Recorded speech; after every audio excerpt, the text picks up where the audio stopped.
আসসালামু আলাইকুম। আমাদের নূরপুর নিবাসী মিরুজাল কাকা গতকাল রাত্রে হঠাৎ করে অসুস্থ হওয়ার পরে তারে হসপিটালে নিয়েছিল। তো ডাক্তার তারে মৃত ঘোষণা করছে। ইন্না লিল্লাহি ওয়া ইন্না ইলাইহি রাজিউন। আপনারা সবাই মিরুজাল কাকার জন্য দোয়া করবেন। জানাজার শেষে ভিডিওটা করলাম আপনাদেরকে দেওয়ার জন্য, দেখানোর জন্য। অনেকেই দেখতে পায় নাই, হয়তো খবর পায় নাই। যাই হোক, ভিডিওটা করলাম, আপনারা কেউ কিছু মনে করবেন না, কারণ এটা একটা শখের ভিডিও।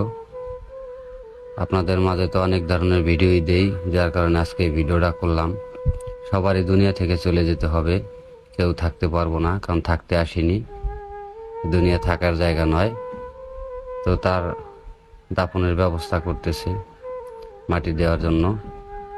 দেখেন, অনেক লোকজন, তার আত্মীয় স্বজন, নিকট পাড়া প্রতিবেশী, আমরা সবাই আছি এখানে। তো জিনিসটা অনেক শোকের, সবাই অনেক দুঃখ প্রকাশ করতেছে, যার কারণ কাকার বয়স ততটা হয় নাই, তার বাপ মা এখনো বাইসে আছে দুনিয়ায়। তার বাবা অনেক কান্নাকাটি করতেছে, ওই দেখেন, ওই যে তার বাবা বৃদ্ধ। তো আপনারা সবাই কাকার জন্য দোয়া করবেন, তার পরিবারের জন্য দোয়া করবেন, তার যেন আল্লাহ ভেস্ত নসিব করে। আলহামদুলিল্লাহ, সবাই ভালো থাকবে।